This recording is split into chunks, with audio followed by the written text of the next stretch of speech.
अंत भला तो सब भला। रोली की शादी उसके माँ बाप एक आलसी लड़के से करा देते हैं। चलो, रोली की शादी हुई और हमने गंगा नहाई। और क्या, बेटियां तो होती ही हैं बोझ। हाँ, पर अब क्या चिंता, उतार तो दिया बोझ तुमने, अब वो लोग समझे। ससुराल में रोली का पति कहता है, देखो, मैं कोई काम नहीं करता, ये बात तुम्हारे मम्मी पापा को बता दी थी मैंने। अब जो किराया आता है दुकान का, उसी से घर का गुजारा करना है। कभी भूल से भी कोशिश ना करना किसी चीज की डिमांड की। क्या मम्मी पापा को पता था कि आप कोई काम नहीं करते? और क्या, बड़ा अच्छे से पता था। उन लोगों को तो तुम बोझ लगती थी, बोल रहे थे कि बस शादी कर लो और कोई मतलब नहीं है। रोली को यह सुनकर बहुत गुस्सा आता है, लेकिन करती भी तो क्या, क्योंकि वो जानती थी कि उसके माता पिता ऐसे ही हैं। जैसे तैसे रोली दिन काट रही थी। रोली को एक प्यारी सी बेटी होती है। धीरे धीरे वो बड़ी होती है और उसके साथ उसकी जरूरतें भी बढ़ती जाती हैं। सुनिए जी, अब तो सिमी बड़ी हो रही है, उसका स्कूल में दाखिला कराना है। मैंने अब तक तो जैसे तैसे समय काट लिया, लेकिन मैं बच्ची की परवरिश में कोई कमी नहीं रखूंगी। अरे क्या है यार, अब तो लगता है कोई ना कोई काम ढूंढना ही पड़ेगा। अब पति रोज काम की तलाश में जाता और बिना किसी काम के वापस आ जाता।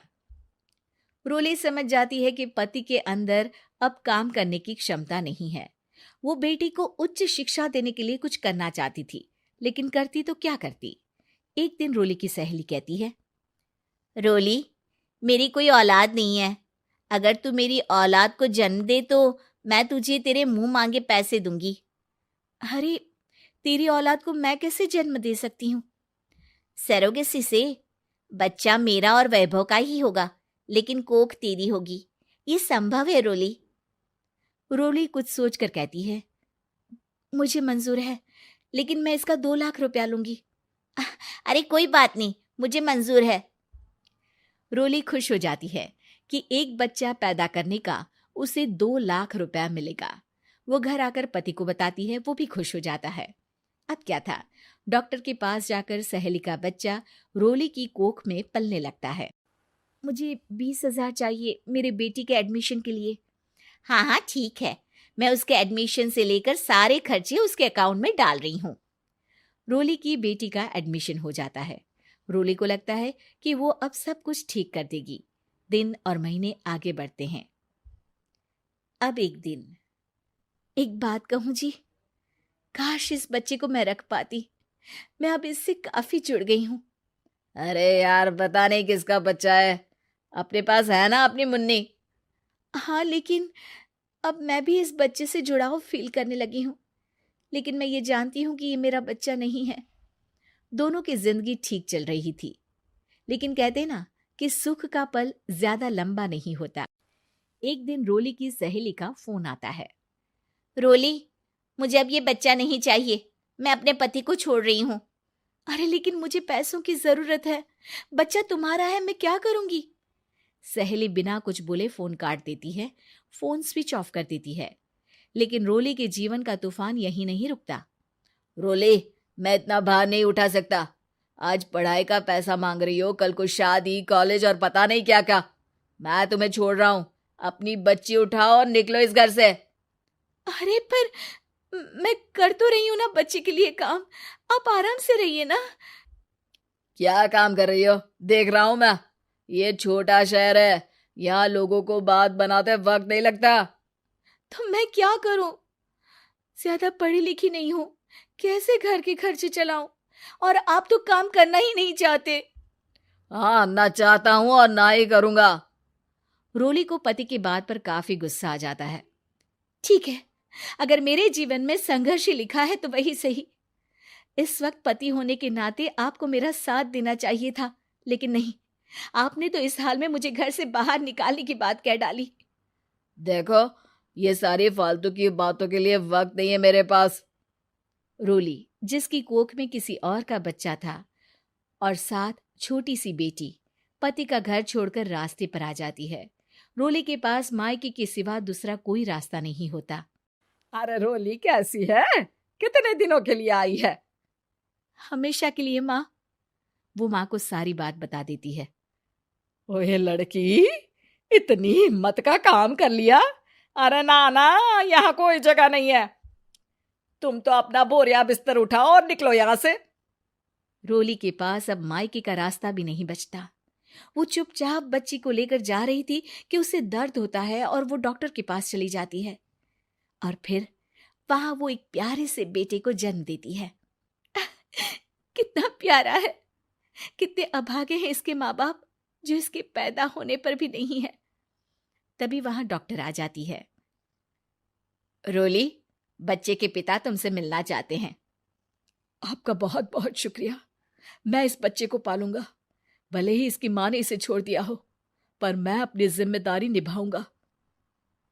तो क्या आप मुझे इसके पैदा करने के लिए जिन पैसों की बात हुई थी वो भी देंगे? हाँ, और साथ ही आप चाहें तो मेरे घर में रहकर मेरे बच्चे की देखभाल भी कर सकती हैं। मैं उसके लिए आपको सैलरी दे दिया करूंगा। रोली को लगता है कि जैसे भगवान ने उसके लिए सुकून का रास्ता खोल दिया। वो अब मुकेश के साथ उसके घर चली जाती है, जहां रहकर वो उस बच्चे की देखरेख करती है। अब मुकेश के घर को रोली अच्छे से संभाल लेती है। उसके लिए खाना बनाने से लेकर बच्चों की देखभाल और घर की देखरेख। धीरे धीरे मुकेश को रोली से प्यार हो जाता है। रोली, तुम्हारी बेटी और मेरा बेटा बिल्कुल भाई बहन की तरह साथ रहते हैं। हाँ, आखिर है तो एक ही कोख के बच्चे, अटैचमेंट तो होगा ही ना। रोली, तुमने घर और मुझे दोनों को संभाल लिया। ये तो मेरा काम है। आपने भी तो मुझे छत दी जिससे मैं अपनी बेटी की पढ़ाई और भविष्य के लिए पैसे जोड़ सकूं। अब रोली, क्या तुम मुझसे शादी करोगी? अब मैं जानता हूं तुम्हारी भी शादी कुछ खास अच्छी नहीं रही। रोली को मुकेश की बात ठीक लगती है। वो उसे हाँ बोलने की सोच ही रही होती है कि उसके पहले पति का फोन आ जाता है। रोली, मैं बहुत परेशान हूँ। मेरा एक्सीडेंट हो गया है। मैं चाहता हूँ तुम वापस आ जाओ। रोली को पुराने पति की चिंता होने लगती है। वो सोचती है कि वो क्या कर रही थी। हाँ हाँ ठीक है, मैं आ रही हूँ। हाँ रोली, आ जाओ, लेकिन बच्ची को कहीं हॉस्टल में छोड़कर आना, क्योंकि मैं नहीं चाहता कि हम लोगों के बीच फिर से वो सारी बातें हो। रोली को समझ आ जाता है कि पति आज भी सुधरा नहीं है। वो पति के पास जाने से इनकार कर मुकेश को हाँ कर देती है। अनाथ बेटा। रूपा और शेखर सरिता विहार में रहते हैं। वो अपनी जिंदगी में बेहद खुश होते हैं। दोनों का शौर्य नाम का एक बेटा भी होता है, जिस पर दोनों ही अपनी जान छिड़कते हैं। शेखर, अब तो आप शौर्य को अपनी गोद से नीचे उतार दीजिए, उसके सोने का टाइम हो रहा है। नहीं रूपा, इसे मेरे पास ही रहने दो प्लीज। मैं थोड़ी देर में इसे बिस्तर में सुला दूंगा। लेकिन कल सुबह आपकी ऑफिस में मीटिंग भी तो है ना, और इसके लिए आपको कल जल्दी भी तो निकलना होगा। जाइए, आप भी जाकर सो जाइए। क्या यार, अभी तो मेरी गोद में आया था मेरा बेटा और तुम उसे लेकर जा रही हो। बाद में कर लेना अपने बेटे से प्यार, अभी जाकर सो जाइए। रूपा शेखर से शौर्य को ले रही होती है कि तभी शौर्य रोने लगता है। शौर्य को रोता देखकर रूपा उसे फिर से शेखर को थमा देती है। आपका बेटा ना एक नंबर का नौटंकी है, बिल्कुल आप पर गया है वो। साफ बोलो ना, तुम्हें जलन होती है हम दोनों बाप बेटे का प्यार देखकर। पहले बड़ा तो होने दो तुम शौर्य को, फिर देखना वो सबसे ज्यादा मुझे ही प्यार करेगा। देखते हैं। ऐसे ही दिन बीतते चले जाते हैं और एक दिन कैंसर की बीमारी के चलते रूपा की मौत हो जाती है। अब शौर्य 3 साल का हो चुका होता है, जिसके कारण उसकी दादी शेखर पर दूसरी शादी का दबाव बनाने लगती है। शेखर, शौर्य अभी बहुत छोटा है और उसे इस समय एक माँ के प्यार की बहुत जरूरत है।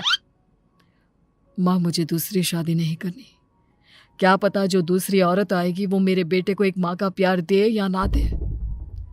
तो रूपा की छोटी बहन वैशाली से ही शादी क्यों नहीं कर लेता? वो तो शौर्य को एक माँ का प्यार पूरा दे सकती है ना। मैंने कहा ना माँ, मुझे दूसरी शादी नहीं करनी, और अपनी ही पत्नी की बहन से तो हरगिज नहीं। ऊपर से अगर रूपा देख रही होगी तो वो क्या सोचेगी? अपने लिए ना सही, लेकिन तुझे शौर्य के लिए तो शादी करनी ही पड़ेगी ना बेटा। शेखर कुछ कहता उससे पहले ही अंजुमन उसे रूपा की कसम दे देती है, जिसके आगे मजबूर होकर शेखर शादी के लिए हामी भर देता है। देखो वैशाली, मैंने तुमसे शादी सिर्फ अपने बच्चे के लिए की है। मैं चाहता हूं कि तुम उसे एक माँ का भरपूर प्यार दो। शौर्य, आपके साथ साथ मेरा भी कुछ लगता है। अगर आप मुझसे शादी नहीं भी करते तब भी मेरा प्यार शौर्य के लिए कभी कम या ज्यादा नहीं होता। शादी के कुछ दिनों बाद ही शेखर की माँ की भी मौत हो जाती है। वैशाली शौर्य को एक माँ से भी बढ़कर प्यार देती है। शौर्य को लेकर वैशाली का यूं निस्वार्थ प्यार देखकर शेखर को भी उससे प्यार हो जाता है और कुछ सालों बाद शेखर और वैशाली का भी लड़का हो जाता है। लेकिन इसके बाद वैशाली का शौर्य को लेकर बर्ताव बदलने लगता है। वैशाली, मैं देख रहा हूं तुम आजकल शौर्य का जरा भी ध्यान नहीं रख रही हो। मुझे पता नहीं था कि आदित्य के होने के बाद तुम इतना बदल जाओगी। आदित्य मेरा अपना सगा खून है और शौर्य दीदी का। फिर मैं दोनों में अंतर कैसे नहीं करूं? माँ भले ही दोनों के अलग अलग है, लेकिन पिता तो एक है ना। अगर मुझे पहले पता होता कि तुम इतनी जल्दी बदल जाओगी तो मैं कभी तुमसे शादी ही नहीं करता। हाँ, तो किसने कहा था आपसे मुझसे शादी करने के लिए? मैं थोड़ी ना आई थी आपके पास।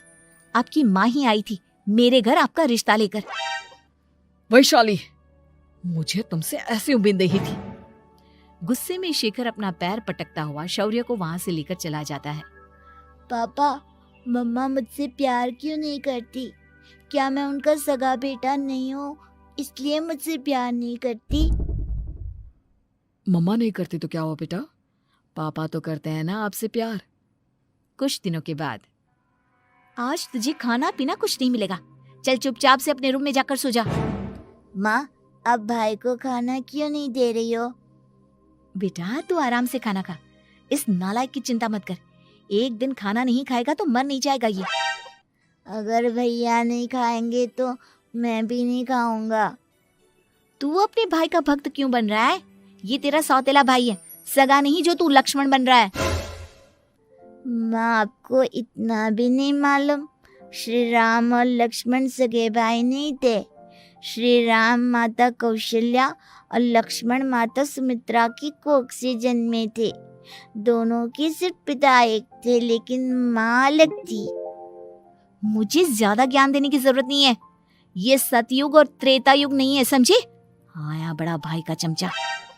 इतना कहकर वैशाली वहां से चली जाती है, जिसके कुछ टाइम बाद शेखर वहां आता है और आदित्य उसे सारी बात बताता है। मुझे माफ कर दो शौर्य, तुम्हारी माँ के जाने के बाद मुझे दूसरी शादी का फैसला करना ही नहीं चाहिए था। अगर मैं दूसरी शादी नहीं करता तो शायद आज तुम्हारी ये हालत ना होती। नहीं पापा, अगर आप शादी नहीं करते तो मुझे आदित्य जैसा छोटा भाई कभी नहीं मिलता। थैंक यू मुझे इतना अच्छा भाई देने के लिए। तुम दोनों हमेशा ऐसे ही साथ रहना, फिर कोई भी तुम दोनों का कुछ नहीं बिगाड़ पाएगा। चलो, मैं तुम दोनों को आइसक्रीम खिला कर लाता हूँ, बहुत भूख लग रही है ना। शेखर शौर्य और आदित्य को आइसक्रीम दिलाने लेकर जाता है। वो दोनों को पार्क में खड़ा करके आइसक्रीम लेने जा ही रहा होता है, तभी तेज रफ्तार से आती हुई एक गाड़ी उसे कुचल देती है और उसी पल शेखर की मौत हो जाती है, जिसके बाद शौर्य की जिंदगी नर्क से भी बदतर हो जाती है। सुन रे चिरकुट, इस घर के किसी भी सामान को मेरी मर्जी के बगैर हाथ मत लगाना। इन सब पर अब तेरा कोई हक नहीं है, समझा? ठीक है माँ, मैं आपकी इजाजत के बगैर किसी चीज को हाथ नहीं लगाऊंगा। चल जाकर अब पूरे घर की सफाई कर। महज 7 साल का शौर्य वैशाली के कहने पर अपने नन्हे नन्हे हाथों से पूरे घर की सफाई करने लगता है। ऐसे ही दिन बीतने लगते हैं, लेकिन मासी से माँ बनी वैशाली को उस मासूम से बच्चे पर जरा भी तरस नहीं आता। क्यों शौर्य, ये घर में इतनी गंदगी कैसे हो रही है? ढंग से सफाई नहीं की है क्या तूने? माँ, मैंने तो अच्छे से सफाई की थी, लेकिन आदित्य बार बार इधर उधर चलकर गंदा कर देता है। अच्छा, खुद से एक काम ढंग से नहीं होता और अपनी गलतियों का जिम्मेदार मेरे बेटे को ठहराता है। इतना कहकर वैशाली बांस का डंडा उठाकर शौर्य को जोर जोर से मारने लगती है। तभी वहां वैशाली के मायके वाले भी आ जाते हैं और उसकी सारी करतूतें देख लेते हैं। माँ, मैं ऐसा क्या करूं जिससे आप मुझे भी आदित्य के जितना प्यार करोगी? बोलिए ना माँ, मेरे क्या करने से आपके अंदर मेरे लिए ममता जागेगी? वैशाली शौर्य की एक नहीं सुनती, उसके ऊपर डंडे बरसाती जाती है। हद पार होते देख वैशाली की माँ उसका हाथ पकड़ती है और जोर से उसे थप्पड़ मारती है। यही सब करने के लिए तूने दामाद जी से शादी की थी? हमने सपने में भी तुझसे ऐसी हरकत की उम्मीद नहीं की थी। तू माँ नहीं, माँ के नाम पर एक धब्बा है। बस कीजिए माँ। आदित्य के इस दुनिया में आने से पहले मैंने इसे बहुत प्यार किया था, लेकिन अब जब मेरी खुद की औलाद है तो मैं किसी और के बच्चे से प्यार क्यों करूं? अरे नालायक औरत, जिसे तू किसी और का बच्चा कह रही है वो तेरी खुद की सगी बहन का बच्चा है। बहन है तो क्या हुआ? मेरे अपने बच्चे से बढ़कर तो नहीं हो सकता ना ये कभी। अगर यही बात थी तो तू हमें पहले बता देती, हम शौर्य को अपने साथ ले जाते। उसे इस तरह प्रताड़ित करने की क्या जरूरत थी? अगर आपको लेकर जाना है ना तो ले जाइए इसे, मैं नहीं रोकूंगी। नहीं माँ, मुझे कहीं नहीं जाना, मुझे आपके साथ ही रहना है। मैं तेरी कोई माँ बाबा नहीं हूँ, तेरी माँ मर चुकी है, समझा? अब निकल जा मेरे घर से। माँ, आप बहुत गंदी हो, मुझे भी नहीं रहना आपके साथ, मैं भी भाई के साथ ही जाऊंगा। अरे तू क्यों जाएगा? तू तो मेरा सगा बेटा है, जाने दे इसे।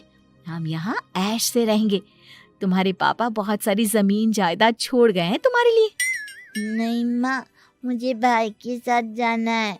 आप अच्छी नहीं हो, आप बहुत बुरी हो, आप भाई को बहुत परेशान करती हो। देख वैशाली, तुझसे ज्यादा समझ तो इस मासूम बच्चे में है। ये तेरे बुरे कर्मों का ही नतीजा है जो आज तेरी सगी औलाद खुद से तुझे ठुकरा रही है। आदित्य, तुझे इस शौर्य ने भड़काया है ना मेरे खिलाफ? नहीं माँ, मुझे किसी ने भड़काया नहीं, पर मैं सब देखता हूँ, सब समझता हूँ। भाई बहुत अच्छा है, वो आपकी जैसा नहीं है। चलिए नानी। इतना कहकर वैशाली के मायके वाले आदित्य और शौर्य को अपने साथ ले जाते हैं और इस तरह वैशाली बड़े से घर में अकेली पड़ जाती है। दो दो बेटों के होते हुए भी आज उसे माँ कहकर बुलाने वाला कोई नहीं होता।